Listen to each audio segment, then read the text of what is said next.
여러분 메리 크리스마스 하면 아마 드는 좀 느낌들이 있으실 거라고 생각이 들어요. 최소한 우리 한국 교회에서 교회 생활을 30년 이상 하신 분들에게는 성탄절 하면 각자 생각나는 추억, 기억, 느낌들이 있으실 겁니다. 어떤 분한테는 글쎄요, 청소년 시절 밤을 새우던 올라잇의 기억이 있을지도 모르겠고요. 또 어떤 분들은 이게 아주 특별한 건데요. 전 세계적으로 참 유례를 찾을 수 없는 새벽송의 기억이 있으시다면 그분들은 정말 축복받으신 겁니다. 우리 한국교회 새벽송 전통이 전국에 다 있던 게 아니에요. 그리고 처음 들어와서 지난 120년 내내 있었던 게 아닙니다. 그때 그럴 수 있었던 지역과 시대에 살았던 건 정말 큰 복이세요. 그리고 또 어떤 분에게는 선물을 받은 경험이나 혹은 크리스마스 카드, 또 지금도 여전히 존재하는 크리스마스 실, 지금도 있습니다. 요즘은 그 실의 모델이 누구냐 하면 작년에 손흥민. 근데 아무도 모르더라고요. 시대가 바뀌어가지고 그 유행이 좀 다르고요. 또 성탄절에 온 국민이 함께 달릴까 말까 루돌프 사슴코를 불렀던 시절도 있지만 지금은 캐럴도 많이 한물 갔죠. 캐대헌을 아느냐 모르느냐가 지금은 신나고 젊은 사람들 사이에 인기죠.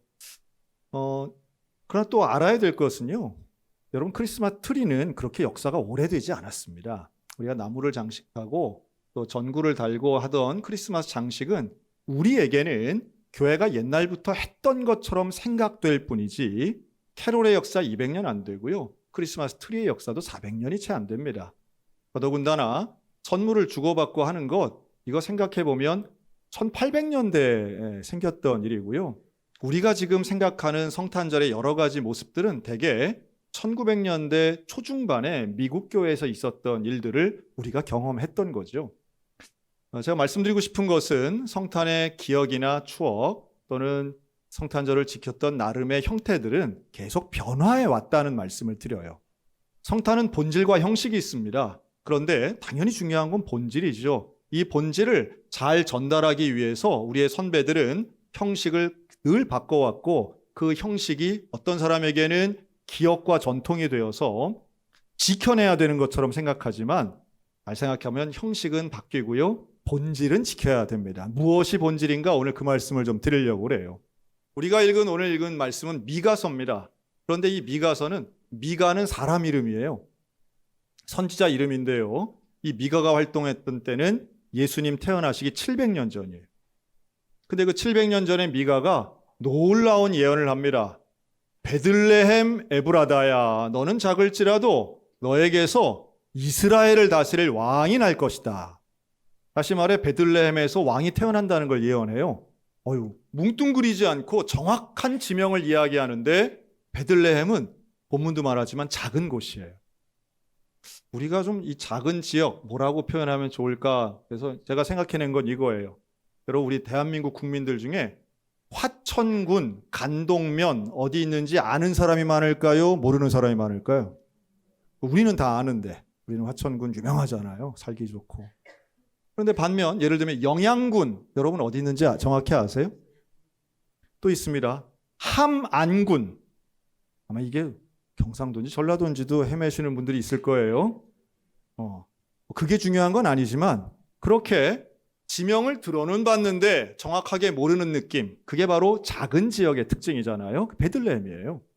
예루살렘은 중심이고 예루살렘은 모두가 가야 하는 곳이고 유명한 곳이지만 베들레헴은 2700년 전 미가의 시대에는 그게 중요한 곳이 아니었다는 거예요. 작은 곳, 외진 곳. 지리적으로 본다면 예루살렘에서 남쪽으로 조금만 내려가면 있습니다.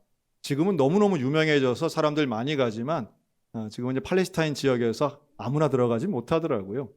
그런데 이 베들레헴이 비록 작지만 너에게서 왕이 태어날 거다라고 하는 이 놀라운 예언은 결국 베들레헴의 능력과 조건 때문이 아닙니다. 하나님의 선택하신 은혜일 뿐이죠. 이걸 한번 오늘날 우리들에게 한번 적용해 볼까요? 우리가 교회에서 이런 얘기 많이 하잖아요. 준비해야 하나님이 쓰신다. 그 말이 일부는 맞는데요. 그러나 하나님은 꼭 준비된 사람만 쓰시는 건 아니에요. 만약 준비된 게 사용된다고 하면 그건 나의 능력이잖아요. 예수님이 12제자를 부를 때 이 사람들이 다 준비됐기 때문에 부르신 건 아닙니다. 이 중에는 준비 안 된 사람도 있고 평균 이하도 있었어요. 중요한 건 선택하시는 하나님의 주권입니다.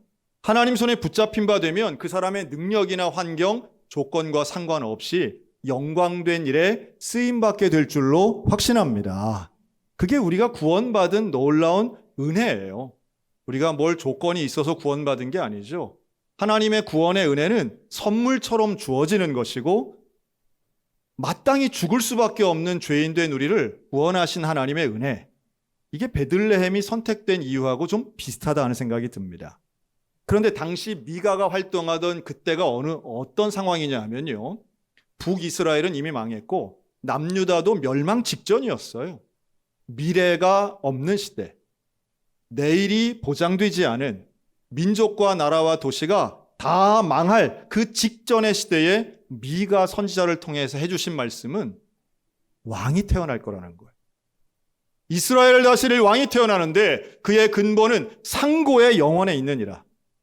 상고와 영원이란 말은요, 그 위에 가장 높은 곳에 있으면서도 가장 영원한 곳에 있는, 즉 장소와 시간을 초월한 가장 영광된 왕이 오신다는 말씀이에요. 여러분, 그 왕이 오늘 저와 여러분의 왕 되시는 줄로 믿습니다. 가장 위기의 순간, 가장 어려운 그 순간에 우리에게 소망을 주시는 말씀이죠. 저는 성탄절의 본질은 바로 나에게는 살기 힘들고 어려운 인생의 고난의 길을 걷지만 우리에게 약속하신 하나님의 말씀은 미래에 오실 예수님, 구원자, 메시아, 왕이 오신다는 거예요. 그런데 나하고 무관한 왕이 아니라 나를 구원하실 왕, 나를 위기에서 건지실 메시아, 나를 도우실, 나와 함께 하시는 임마누엘의 주님이 오신다라고 하는 약속, 이게 바로 성탄에 대한 예언입니다. 그러니까 성탄은 갑자기 생긴 게 아니에요. 성탄은 우리가 모르는 중이 아니라 하나님께서 계속 말씀하세요. 그래서 예언은 약속이고 그 약속을 지키는 계시의 증거들이 나옵니다. 징조가 있는 거죠. 예언엔 징조가 있고 징조가 있으면 현실이 됩니다. 그게 바로 2000년 전 이 땅에 오신 아기 예수 그리스도였던 거죠. 그 예수님의 성탄은 그래서 우리에겐 큰 기쁨의 좋은 소식이 됩니다. 어려움의 순간, 고난과 아픔이 있어도 우리에게 큰 기쁨의 좋은 소식은 결국 예수님이 나를 찾아오셨다라고 하는 말씀이에요. 이 메리 크리스마스, 이게 무슨 뜻일까요? 지금은 영어권에서 많이 안 쓴다고 하더라고요. 그보다는 해피 홀리데이, 그냥 기쁜 공휴일 정도로, 명절 이런 기분으로 이미 30년 전부터 메리 크리스마스가 많이 사라지고 있습니다. 표현이 그렇다는 거예요. 메리 크리스마스의 뜻은 단순해요. 메리는 기쁘다, 즐겁다는 뜻이에요. 크리스마스는 두 개의 단어가 합쳐진 건데요, 크라이스트와 마스가 합해진 겁니다. 크라이스트는 그리스도죠. 마스는 예배란 뜻이에요. 우리가 왜 천주교 예배 가면 미사라고 하잖아요. 그 미사가 바로 마스입니다. 그래서 크리스마스 그러면 그리스도께 예배드리는 거예요. 메리 크리스마스는 이런 거예요. 기쁘게 그리스도 앞에 예배드립시다, 이런 뜻이에요. 저는 이 순서를 바꿔도 말이 된다고 봅니다. 예수님께 예배드림은 우리에게 기쁨 됩니다. 바로 지금 오늘 이 시간 우리들에게 너무도 필요한 일이에요. 여러분, 예배는 기쁨인 줄로 믿습니다. 예배는 그리스도에게 드리는 거예요. 우리 옆 사람에게 다시 한번 메리 크리스마스. 우리 기쁨으로 예수님께 예배드립시다. 기쁨으로 예수님께 예배드리는 거예요. 이 예배가 우리에게는 기쁨이 되면서 또한 동시에 소망이 됩니다. 미가 선지자가 우리는 망하더라도 나라가 망하는 것이지 새로운 우리의 왕이 오셔 우리는 절대로 망하지 않아, 우리를 구원해 주시는 그분이 오셔 그 약속을 지키실 거야. 근데 여러분, 이것이 믿어지는 사람이 있고 믿지 못하는 사람이 있고요. 700년 동안 우리 계속 믿어야 되는 거예요. 그러니 그 동안에 어떻게 해야 되는가 하면 그 약속을 지킬 수 있도록 여러 가지 시도들을 해야 됩니다. 저는 이 성탄절에 선물을 주고받는 것 참 좋은 전통이라고 생각이 들어요. 선물을 정확하게는 주고받는 것 이전에 우리는 어릴 때 성탄절에 선물 받아본 경험들이 있습니다. 그 누구한테 받죠? 그 중간에 슬그머니 자본주의가 산타클로스를 집어넣어서 조금 그렇긴 한데 성탄절은 선물 받는 날이었어요. 최소한 한국 교회가 크게 부흥하던 1980년대 어린이들에게 있어서는 선물 받았던 날 딱 3개밖에 없죠. 어린이날, 자기 생일, 그리고 성탄절. 그러니 성탄절날 선물을 받는다는 건 어떤 기분이었을까요? 그때 당시 어린이들에게. 기다려지는 날이었습니다. 기다려지는 날. 그날은 뭔가 기쁨이 있고 기대감이 있는 날이었던 거예요. 물론 성탄절은 예수님이 태어나신 예수님 생신이니까 예수님께 드려야지 이 말도 맞지만, 그런데 어린이들에게 어떻게든 성탄의 의미를 전달하고 가르치려고 했던 의도가 바로 그 선물 전달에 있었다고 저는 해석합니다. 왜냐하면 대부분의 절기는 바로 이 기억의 방점이 있기 때문이에요. 세계 어디나 절기에는 2가지 공통점이 있는데요. 날짜와 음식입니다. 특정한 날짜에 우리는 특정한 음식을 먹어요. 추석날은 송편 먹고요. 설날은 떡국 먹어요. 그거 왜 그럴까요? 왜 다른 날의 음식보다 그날의 음식이 특별한가요? 그날을 기억하기 위함이에요. 그것은 함께 앉아서 먹고 있는 미성년 자녀들에게는 교육의 시간이 되는 겁니다. 이날은 이거 먹어야 돼. 물론 기억에는 송편만 남지만 그 추석이 어떤 의미가 있었을까요? 조상들을 기억하고 성묘도 하고 가족의 중요성을 깨닫는 거죠. 24절기를 지키면서 농업이 생계이던 그 시절엔 절기를 모르면 안 되는 거예요. 절기를 알아야 그 다음 단계를 준비하고 계획하고 생계를 이어가고 가업을 이어가서 잘 먹고 잘 살 수 있었던 거죠. 잊지 말라고 절기 교육을 하는 거예요. 성경에도 나옵니다. 잊지 말라고 절기 교육을 합니다. 6월절에 함께 모여서 가족들이 양을 잡아요. 피가 튀는데 아버지가 잡은 그 양을 가지고 음식을 먹어요. 양고기를 먹어요. 무교절에 무교병을 먹어요. 쓴나물을 먹어요. 그러면서 가르칩니다. 하나님 여호와께서 우리 민족을 구원해 주셨어. 출애굽해 주셨어. 우리 집도 마찬가지야. 우리 민족을 역사 속에서 구원해 주신 것처럼 우리 가정도 구원해 주실 거야. 우리 집안 지금 좀 어렵지만 하나님이 구원해 주실 거야. 그걸 가르치는 자리였어요. 시대마다 다른 방법이 없었으니까 그러한 방법들을 택했어요. 자, 우리 교회 양쪽 벽을 보시면 창문에 이렇게 알록달록한 색깔이 있어요. 이게 원래는 뭘 표현한 걸까요? 스테인드 글라스를 표현한 거예요. 이 자체는 스테인드 글라스는 아닙니다. 그러나 중세의 교회들을 보면 스테인드 글라스를 가지고 붙이죠. 아마 유럽 여행 하신 분들 그런 거 많이 보셨을 거예요. 상당히 잘 만든 작품들은 너무 놀랍습니다. 태양빛에 따라서 색깔이 달라지고 마치 살아 움직이는 것 같이 느껴지는 정도예요. 비용이 많이 듭니다. 그런데 그걸 왜 했을까요? 스테인드 글라스에 있는 대부분의 그림들은 성경의 내용들을 거기다가 스토리텔러처럼 붙여놓아요. 그럼 이걸 가지고 저건 뭐예요? 라고 아이가 물어볼 때 사제나 부모가 설명을 하는 거죠. 저게 바로 예수님 고난의 장면이야. 저게 바로 제자들과 함께 가시는 장면이야. 저게 바로 물이 포도주가 되는 장면이야. 하나하나의 장면들이 다 이야기가 있고 스토리가 있는 것이 당시에 일종의 교육 교보제 같은 것이 스테인드 글라스였어요. 아마도 당시의 사람들은 살아 움직이는 것처럼 느껴지는 그 예술 작품이 예술을 넘어서 전통을 이어가고 신앙을 계승하는 위대한 도구로 쓰였다라고 하는 겁니다. 절기를 이용하고 예술을 이용하고 문화를 이용했던 이유는 하나예요. 신앙을 전수하기 위해서였어요. 교회가 그런 방법들에 대해서는 항상 새로운 것을 추구하고 변화에 따라서 어떻게든지 그걸 전통을 이어가려고, 즉 본질을 전수하기 위한 방법이었어요. 하나님께서는 예언하시고 약속하셨지 메시아를 보내주신다고. 미가 선지자를 통해서도 말했고 이사야를 통해서도 말했지. 그리고 실제로 예수님은 오셨어. 우리를 구원하시러 이 땅에 오셨어. 우리가 아무리 힘들고 어렵고 위기가 온다 할지라도 나를 구원하시는 예수님은 나와 함께 하셔. 내가 믿는 이 예수 그리스도를 너도 믿었으면 좋겠어. 여러분, 저는 우리 교회가 성탄절에 대한 이 본질을, 성탄의 목적과 놀라운 의미를 내가 경험하고 내가 느끼는 것 이상으로 우리의 자녀들에게도 경험을 통해 또는 교육을 통해 또는 새로운 시도를 통해서 전수해 주고 싶습니다. 왜냐하면 우리는 물론이고 우리의 자녀들에게도 예수 그리스도가 필요하기 때문입니다. 예수님이 필요한 거예요. 성탄의 의미가 필요한 거예요. 힘들고 어려운 가운데에도 예수님이 나를 위해 오셨다라고 하는 이 놀라운 복음의 능력이 필요하기 때문입니다. 우리 교회도 참 힘든 인생 사시는 분들 많죠. 질병을 예로 들어볼까요? 여러분, 우리 교회 암 환자가 얼마나 많은지 몰라요. 암 환자가 정말 많으세요. 갑자기 온 이 질병 앞에 힘들고 어렵습니다. 건강은 당연한 게 아닙니다. 혈관 질환, 치매 질환, 온갖 질환의 관절 같은 것 수술이 가능한 건 오히려 제가 볼 땐 심각해 보이지도 않아요.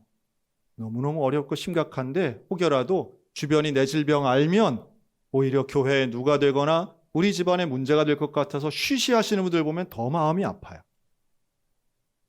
병뿐만 있는 게 아닙니다. 돈 때문에, 재정 때문에 얼마나들 어려우신지 몰라요.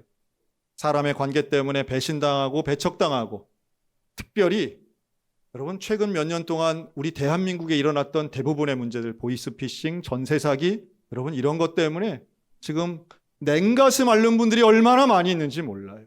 전 재산을 순식간에 잃는 것 같은 그런 느낌, 자책을 하고 원망을 하고 힘들어하시는 분들 많습니다. 누구한테 도와달라고도 못하겠고 멀쩡하던 내 자식이, 그렇게 유능하고 성실한 내 자식이 그런 사기당해서 어려움 당하는 걸 보면 가슴이 무너져요. 어떻게 해야 되겠어요? 어떻게 살아가야 되겠어요? 저는 개인적 의견이지만 우리 대한민국의 모든 세대가 다 힘들지만 최근엔 그런 생각이 많이 들더라고요. 저는 요새 80년대생들이 제일 어렵지 않겠나 하는 생각이 합니다. 80년대생들, 즉 베이비 부모의 자녀들이죠.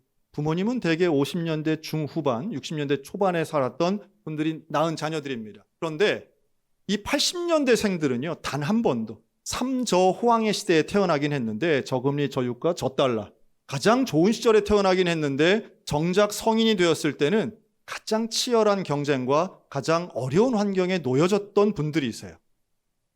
그래서 언제 망할지 모르고 남들은 잘 되는데 부모보다 못했던 첫 번째 성인 세대. 부모의 성장이나 부모의 부보다 못할 것에 대한 두려움이 있는 세대. 두렵다 보니 이제 지금 막 어린 자녀를 키우는 80년대생들은 자기 자녀들을 끔찍하게 보호해서 오히려 사회적 질타를 받고 있는 세대. 이분들 참 힘들겠다. 참 어렵겠다. 어디서나 한번 전성기 펼쳐보지 못하고 선배들에 대해서는 부럽고 후배들에 대해서는 그것조차 MZ세대를 볼 때는 흉내내야 되는 부담적인 세대.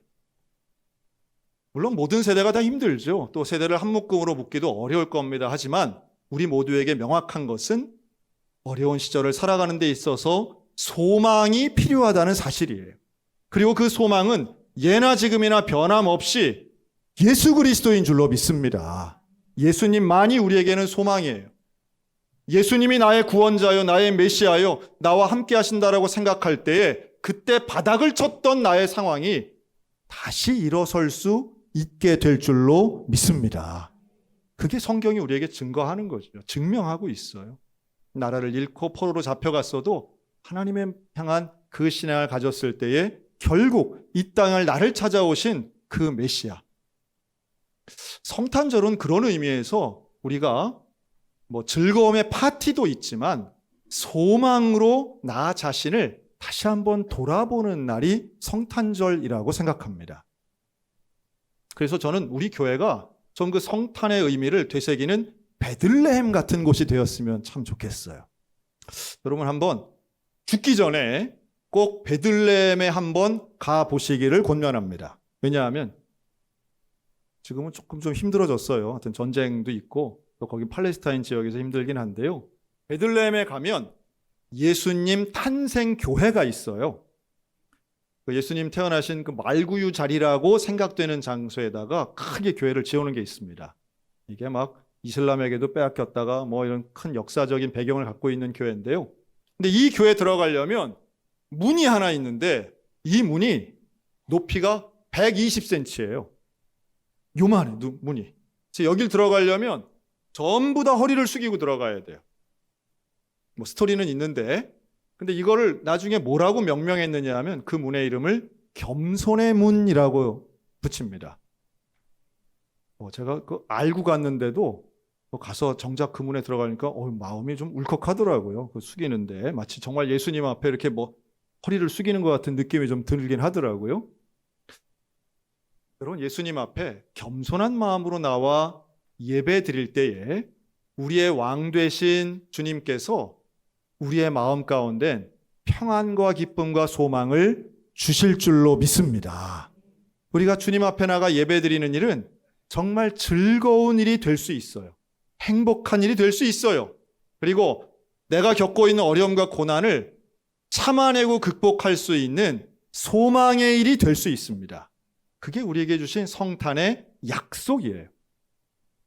온전하게 이스라엘을 다스릴 왕이 오시고 하나님이 우리에게 복을 주시고 나를 구원하셔서 나를 사랑하셔서 하늘의 영광 버리시고 이 땅에 오시는 그 예수님이 계시다는데, 그 성탄의 아침, 성탄절의 기대감, 그것을 우리가 누리면서 그걸 자녀들에게도 잘 전수해 주었으면 참 좋겠습니다. 저에게는 그런 기억도 있어요. 뭔가 하나 좀 바꾸려고 했더니 전 그런 교회 이야기도 들은 적이 있거든요. 여러분, 교회 우리 이렇게 트리 장식을 할 때 반짝이는 전구를 달지 않습니까? 그런데 여러분, 전구 색깔 가지고 싸웠던 교회 알아요. 전구 색깔이 어떤 분이 하시면서 처음으로 똑같은 색깔로 이렇게 한 거예요. 그랬더니 교인들 중에 일부가 아니 왜 똑같은 색깔이냐, 촌스럽게 빨간색, 초록색, 하얀색 다 색깔이 다른 게 반짝반짝해야지, 우리 교회는 그랬어 해서 싸웠다는 교회도 전 들은 적이 있고요. 또 제가 전도사 때 실제로 경험했던 일은, 제가 우리 어린이들 모아가지고 뮤지컬 공연을 막 열심히 준비했거든요. 그리고 한참 된 얘기입니다. 현수막을 이렇게 본당 입구에다가 현수막을 크게 만들어서, 그때만 해도 현수막 만드는 데가 많지 않아서 직접 손으로 썼어요. 그 대학교 운동권 애들이 쓰는 것처럼 그때 썼는데 기억이 납니다. 그렇게 크게 썼는데 뭐라고 썼냐면 거기다가 영어로 해피 크리스마스라고 썼어요. 그랬더니 지나가시던 장로님이 뭐라고 그런지 아세요? 이거는 안 된다는 거예요. 왜요? 그랬더니 메리 크리스마스이지 왜 해피 크리스마스냐고. 그래서 제가 나중에 캐나다 가서도 여러분한테 물어봤어요. 해피 크리스마스는 안 되나요? 그랬더니 안 되긴 왜 안 돼요? 다 되죠. 근데 우리의 고정관념은 참 놀라운 것 같아요. 내가 생각하는 거기서 한 발짝이라도 벗어나면 큰일 나게 생각하시는 분들도 제법 있습니다. 하여튼 목회하면서 저부터 그런 것 같아요. 저는 스스로를 다쳤다는 분 별로 못 봤거든요. 자긴 다 중립이고 자긴 다 개방적이 다 열렸는데, 그러나 실제로 몇 가지 질문을 통해서 보면 그게 열린 분 별로 없죠. 우리 특히나 한국 사람 중에는. 저부터 그런 것 같아요. 새로운 시도로 우리가 나의 성탄절의 기억은 있지만 똑같은 기억을 가지고 신앙이 전수될 수 있을까 생각하면 방법은 달라져야 된다고 봅니다. 본질은 변치 않고요. 방법은 바뀔 때에 우리가 메리 크리스마스의 본질을 지킬 수 있는 거죠. 예수 그리스도가 주인공 되셔야 되고요. 그것이 정말로 본질을 지킨다면 예수님께 예배드리는 것이 기쁨되는 것이고, 그날에 어떤 행사를 하든지 결국 성탄절에 대한 좋은 기억, 그리고 예수님 탄생에 대한 기대감과 소망감이 있다면 우리 교회가 한 단계 더 발전하는 교회가 될 것이라고 확신합니다. 그리고 그런 기회를 삼는 우리 지혜로운 성도들을 통해 하나님께 영광을 돌리고 이 시대에, 이 장소, 이 지역에서 꼭 필요한 이 시대의 베들레헴과 같은 교회, 작을지라도 이스라엘의 왕이 태어나는 교회, 보잘것없을지라도 하나님이 인정하시고 선택하시는 교회, 그리고 그 놀라운 은혜 가운데 오는 사람들마다 소망을 가지고 예수를 만나고 크리스마스 기쁨의 예배를 드리는 우리 모든 소양교회 성도들 가운데 소망의 주님을 만나는 메리 크리스마스가 되시기를 주님의 이름으로 축원합니다.